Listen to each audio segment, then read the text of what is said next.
Bom, as pessoas devem estar pensando assim, mas vocês estão querendo nos doutrinar com a religião de vocês, né? Alguém de que não tem a religião ou que tem a outra religião, vocês estão querendo me doutrinar. Aí eu gosto sempre de argumentar o seguinte, o seu estilo de vida está te satisfazendo? Você está feliz com o estilo de vida que você tem? Você se sente completo, realizado? Ok, se sente, então quem somos nós para dizer o contrário? Mas o que nós estamos aqui querendo propor é uma forma de pensar diferente daquilo que a cultura imprime, daquilo que a sociedade estabelece, né? Uma forma de pensar que nos mantém saudáveis espírito, alma e corpo, né? Que são as ferramentas de Deus. Por isso nós lemos a palavra de Deus, né? Então o caminho é a palavra de Deus, não tem outro caminho. Né? É verdade, né? Porque a única forma de você poder destruir essas raízes de falsos verdades, né, e estruturas antigas ou mesmo falsas estruturas é através da verdade. E a verdade é a palavra de Deus. Então, por isso que nesses casos, quando as pessoas chegam assim, com as suas mentes completamente embotadas, travadas, nós temos que levá-las para a palavra. Não adianta eu ficar gastando, investindo tempo em falar, porque é um muro que é levantado e vai bater no muro e não vai penetrar. Então, somente a palavra, as Escrituras e o poder que há nas Escrituras, através do Espírito Santo de Deus, é que pode destruir isso e trazer luz, uma brecha no entendimento das pessoas. Para que, então, a própria verdade ela comece a destruir isso. Aí sim, aí nós podemos caminhar nesses aspectos. Eu queria abordar uma coisa, Jean, que é a área das finanças, né, Rogério? Existe muitas crendices e principalmente assim mentiras que as pessoas creem a respeito das finanças. Por exemplo, eu vou dar uma para você que recentemente eu ouvi de uma pessoa que eu tive próximo dessa pessoa. E ela falou algo assim que ela cria que, sendo humilde e dependendo 100% do Senhor, isso era algo assim louvável a Deus.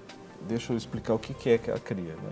Assim, você passar necessidade, né? Você depender das outras pessoas, você depender, entre aspas, plenamente de Deus, isso era plenamente aceitável ao Senhor. E era algo como libação, ou seja, um sacrifício que era feito. E qualquer palavrinha que se usava, usando a expressão chamada prosperidade, não só na perspectiva financeira, mas a prosperidade, isso era mundano, isso não tinha nada a ver com Deus, isso não tinha nada a ver você, por exemplo, ter sua casa, ter o seu carro. Não. Você tinha que ser alguém assim, viver como Jesus vivia naquela época. Você andava a pé, você usava as roupas bem simples, entende? É uma linhazinha muito aquela ideia, a ideia do karma. A ideia do karma. Mas é uma pessoa cristã. Sim, mas a mentalidade do karma, o princípio do karma. Perfeito, exatamente. Então, o tempo foi mostrando para a pessoa que Deus, óbvio que o Senhor quer que a nossa alma seja próspera e, consequentemente, a nossa vida seja próspera. Né? Ele não está falando só no aspecto de ter bens materiais. Né? Eu vejo pessoas que têm bens materiais, mas não se sujeitam aos bens materiais.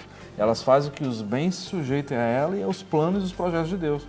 Né? Então, assim, pessoas que ter ou não ter os bens, para ela é indiferente. Mas, então, houve uma estrutura que precisou ser quebrada, que veio de heranças do passado, que cria que era assim, sabe? Que era dessa forma. Então, isso entra naquilo que o pastor Guerra falou, no exemplo que ele citou, da pessoa que viu o quanto aprendeu, foi ensinado de forma errada.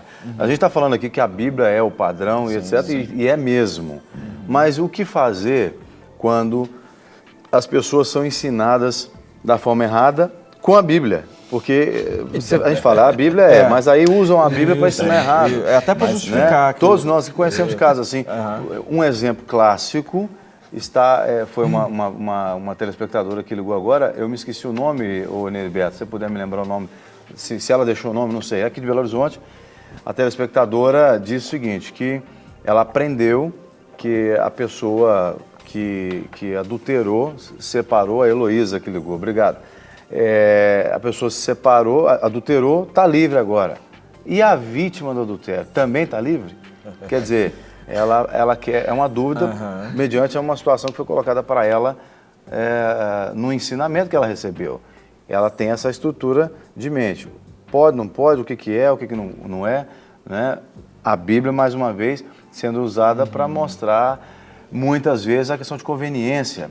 Tivemos agora, recentemente, não me lembro, acho que em Vitória, no Espírito Santo, isso está aí na internet, para quem quiser assistir, botaram um vídeo lá, uma matéria que foi feita com um suposto pastor em Vitória, que ele se convenceu, não sei se foi mera conveniência, ou ele acreditou mesmo naquilo, e conseguiu convencer pessoas da igreja dele, inclusive a esposa dele, de que a Bíblia defendia o adultério. E ele se baseou em Oséias capítulo 2, não me lembro o versículo, e ele falou, a Bíblia fala que aí leu para o repórter, toma a esposa do seu amigo e adultera. Aí o repórter falou, mas deixa eu ver isso aí. E o repórter leu e estava escrito aqui, o repórter falou assim, mas espera aí, tem um acento aqui, meu senhor, é a mulher adúltera. Não é para tomar a mulher do amigo e adulterar. É mulher adúltera. Aí ele pegou, deixa eu ver aqui, virou a Bíblia de volta para ele, deu aquele silêncio, ele falou, você está certo aqui. E aí ficou, quer dizer... Por isso mesmo. Ele certamente, né, ele deu uma de esperto, creu naquilo, né, mas foi um engano que destruiu a vida dele, da mulher e de outras pessoas. Ele criou um sofisma em cima daquela leitura que ele fez errada. E com a Bíblia. Pois é, ele leu errado na Bíblia e criou um sistema em cima daquilo. O que fazer, na opinião de vocês, quando alguém manipula a Bíblia para ensinar errado para as pessoas? Tem umas coisas que são mais sutis do que esta, né? Situações que a gente se confronta com elas e que são mais sutis, vêm de uma maneira mais branda. Nesse caso mesmo, por exemplo, da própria questão financeira que o Rogério estava falando agora há pouco, existe falsos absolutos, como, por exemplo, falar que o dinheiro é a raiz de todos os males. E usa, inclusive, a Bíblia e fala, mas Paulo escreveu isso. Não, Paulo falou que o amor ao dinheiro não é o dinheiro que é a raiz de todos os males. Uma outra coisa interessante nessa questão financeira, que é um outro falso absoluto, é a ideia de o que é ser humilde.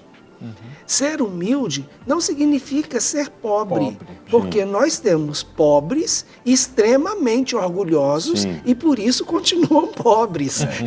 Verdade.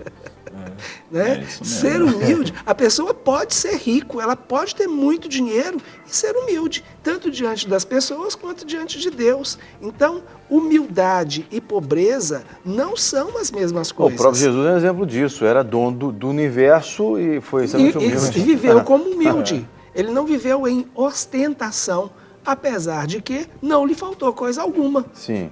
Né? Então, ele teve uma vida próspera, Jesus teve uma vida próspera.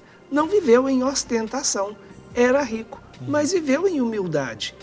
Uma outra coisa interessante, que vem também da nossa cultura e que tem fundamentos dentro dos ensinos bíblicos e religiosos, é a opção pela pobreza.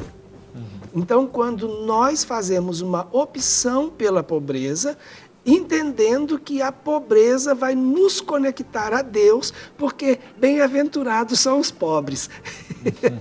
Existem, inclusive, congregações que fazem votos. Sim, de votos de pobreza. O sacerdote não pode ter nada. Entendeu? Então, assim, essa é uma situação que é uma herança que nós temos do sistema da Idade Média. Pois aí quebra o princípio, por exemplo, da palavra que fala que quando nós obedecemos a Deus, nós vamos comer o melhor dessa terra. Sim. Né? E Deus fez todas as coisas.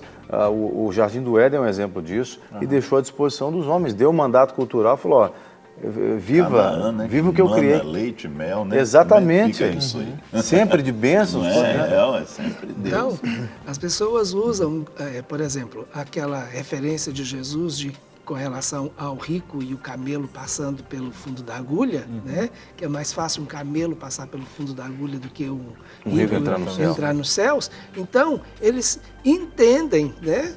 usando uma expressão lógica. Mal entendem, né? Exatamente. Aí é que está a questão da lógica, da estruturação do raciocínio. Então, se eu quero o céu, eu não posso ser rico, então eu vou ser pobre. Então, essas estruturas, elas precisam ser confrontadas. E elas precisam ser confrontadas com a palavra de Deus e com um raciocínio lógico também. Então, não adianta querer enfiar a goela abaixo de qualquer maneira. Por quê? Porque isso foi estabelecido como uma verdade dentro de um raciocínio lógico.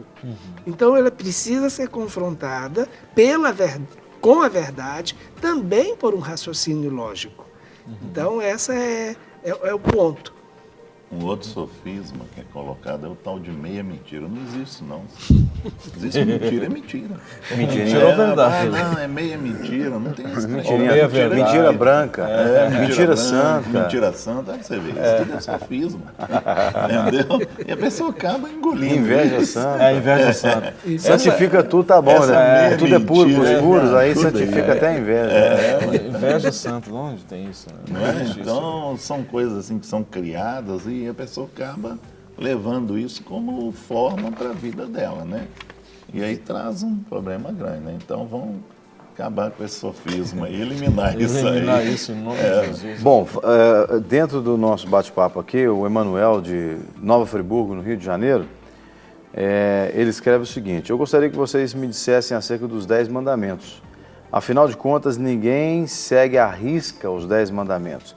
Por exemplo, o guardar o sábado e assim por diante. E quanto a essas verdades que devem ser seguidas absolutamente.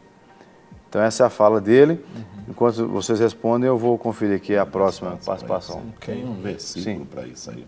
Pode falar. Jesus falou: amai a Deus sobre todas as coisas com a tua alma e ao próximo como a si mesmo. Quem ama a Deus e ama ao próximo, ele cumpre os 10, cumpre qualquer 12, 20 mandamento. mandamentos, Você entendeu? Então Jesus deixou bem claro: amai a Deus sobre todas as coisas, com todo o teu coração, com toda a tua alma, e o próximo como a si mesmo. Ele falou: cumprindo esses dois aí, você está resolvendo o resto. Nisso, A lei se resume nesses dois. a lei se resume entendeu? nesses dois.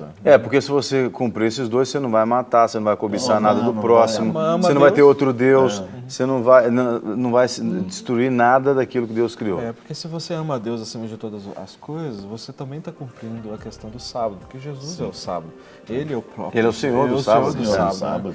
Então, essa é a questão. A gente não precisa se preocupar nos 10. Né? Você ama e coloca o seu coração nas mãos do Senhor, amando Ele acima de todas as outras coisas, e ao próximo. Então, é vertical e horizontal. Falando da questão do sábado, a questão do sofisma, né? Muitas pessoas pegam, tem até um dito que fala o seguinte: um texto fora do contexto é pretexto para heresia, né? Já ouviram isso? Sim. Então, às vezes a pessoa pega um texto isolado, limpa ele, fica só aquela frase e aí faz aquilo uma doutrina, não é? Agora, quando a Bíblia fala sobre o guardar o sábado, né? E o sábado é uma palavra em português, né? Porque no original é Shabat, é exatamente o dia do descanso. É o dia do Senhor. É porque as pessoas trabalhavam muito e não separavam um tempo para Deus. Deus não queria isso.